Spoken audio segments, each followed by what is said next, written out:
नमस्कार। इस खास एक्सप्लेनर में हम आपका स्वागत करते हैं। देखिए, आज हम एक बहुत ही ज़बरदस्त टॉपिक पर बात करने वाले हैं। आधुनिक भारतीय इतिहास के महत्वपूर्ण तथ्य और वस्तुनिष्ठ प्रश्न। अक्सर होता क्या है ना, इतिहास की किताबें पढ़ते वक्त हम सिर्फ तारीखों और नामों के जाल में उलझ करने जाते हैं, लेकिन आज हम ऐसा बिल्कुल नहीं करेंगे। आज हम इन बिखरे हुए फैक्ट्स को एक दिलचस्प कहानी की तरह जोड़कर समझेंगे। हम उन्हीं सवालों का विश्लेषण करेंगे जो बार बार परीक्षाओं में पूछे जाते हैं। तो चलिए, बिना किसी देरी के इस शानदार ऐतिहासिक यात्रा की शुरुआत करते हैं। तो आज के इस सफर में हम मुख्यतः 4 मुद्दों पर फोकस करेंगे। पहला, ब्रिटिश काल की आर्थिक नीतियां। दूसरा, उन नीतियों के खिलाफ हुए प्रमुख विद्रोह। तीसरा, भारत का अपना औद्योगिक विकास। और आखिरी में हम समझेंगे संवैधानिक सुधारों को।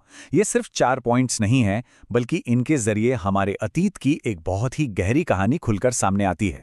चलिए, शुरुआत करते हैं अपने पहले मुद्दे से, ब्रिटिश आर्थिक नीतियां। ये वो दौर था जब भारत की आर्थिक और प्रशासनिक नींव को पूरी तरह से हिला दिया गया था। शुरुआती ब्रिटिश शासन की जो भी नीतियां थी ना, वो किसी विकास के लिए नहीं, बल्कि मुख्य रूप से भारत के संसाधनों का पूरी तरह से दोहन करने के लिए ही बनाए गए थे। अब जरा इस विशेष सूची को देखिए। इसमें 18वीं सदी के राज्यों से लेकर 1857 की क्रांति और संवैधानिक विकास तक कितने सारे टॉपिक्स भरे पड़े हैं। सच कहूं तो इस लंबी चौड़ी लिस्ट को देखकर कोई भी घबरा जाए, लेकिन टेंशन मत लीजिए। हम इस विशाल लिस्ट में से सबसे जरूरी आर्थिक और राजनीतिक तथ्यों को निकालकर उन्हें आपके लिए बिल्कुल आसान बनाने वाले हैं। और यहीं से एक बहुत ही कमाल का सवाल निकल कर आता है। क्या आपको पता है कि धन निकासी का सिद्धांत यानी ड्रेन थ्योरी किसने दी थी? किसने सबसे पहले उस ब्लीडिंग प्रोसेस को दुनिया के सामने उजागर किया था? यह सवाल एग्जाम्स में बार बार आता है, क्योंकि ये शुरुआती आर्थिक विरोध की सबसे बुलंद आवाज थी। आखिर वो कौन था जिसने गणित और फैक्ट्स के साथ साबित किया कि हमारा पैसा बाहर जा रहा है? जवाब है दादा भाई नौरोजी। यहाँ इन सवालों में आप साफ देख सकते हैं कि दादा भाई नौरोजी ने ही धन की निकासी के इस सिद्धांत को सामने रखा था। उनकी एक बहुत ही मशहूर किताब थी poverty and un-British rule in India, जो 1901 में आई थी। देखिए, ये सिर्फ एक आम सा सवाल नहीं है। ये वो पहला बौद्धिक वॉर था जिसने डंके की चोट पर बताया कि भारत की इस भयानक गरीबी की असली वजह आखिर है क्या। अब आते हैं दूसरे पड़ाव पर। जब आर्थिक नीतियां इस हद तक दमनकारी हो गईं और शोषण बर्दाश्त से बाहर हो गया, तो उसका नतीजा क्या निकला? जाहिर है, विद्रोह। किसानों, जनजातियों और आम जनता ने बड़े पैमाने पर खुली बगावत शुरू कर दी। इस समय रेखा पर नजर डालिए। 1855 का संथाल विद्रोह, उसके बाद 1859 का नील विद्रोह और फिर 1921 का मोपला विद्रोह। यहाँ सबसे ध्यान देने वाली बात यह है कि ये कोई छिटपुट या अलग-थलग घटनाएं बिल्कुल नहीं थीं।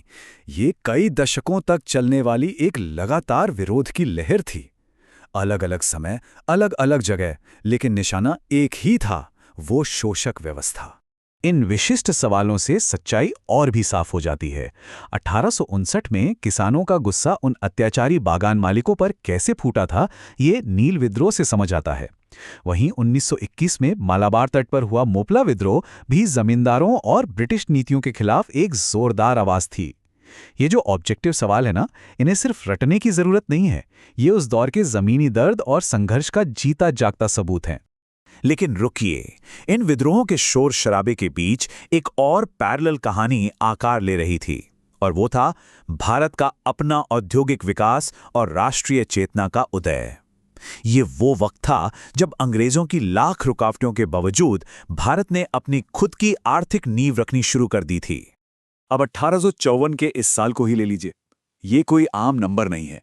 हमारी सोर्स सामग्री के अनुसार ये आधुनिक भारत के इतिहास का एक बहुत बड़ा टर्निंग पॉइंट है।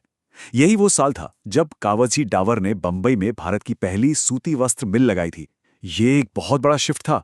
जो भारत अब तक सिर्फ कच्चा माल बाहर भेजने को मजबूर था, उसने अब अपनी खुद की मशीनें और मिलें लगानी शुरू कर दी थीं। क्या बात है। और उसके बाद 1907 की TISCO यानी Tata iron and steel company की स्थापना। इस सवाल पर गौर कीजिए, ये एक और बहुत बड़ी छलांग थी। ब्रिटिश सरकार की इतनी पाबंदियों और चुनौतियों के बीच एक स्वदेशी भारी उद्योग का खड़ा होना अपने आप में राष्ट्रवाद की एक बहुत बड़ी जीत थी। ये साफ दर्शाता है कि आर्थिक आज़ादी किस तरह राजनीतिक आज़ादी की तरफ हमारा पहला मजबूत कदम बन रही थी।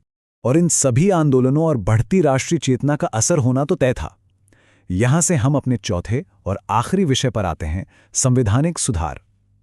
जनता के इस भारी दबाव ने आखिरकार ब्रिटिश संसद को मजबूर कर ही दिया कि वो भारत में लगातार कानूनी और विधायी बदलाव लेकर आए।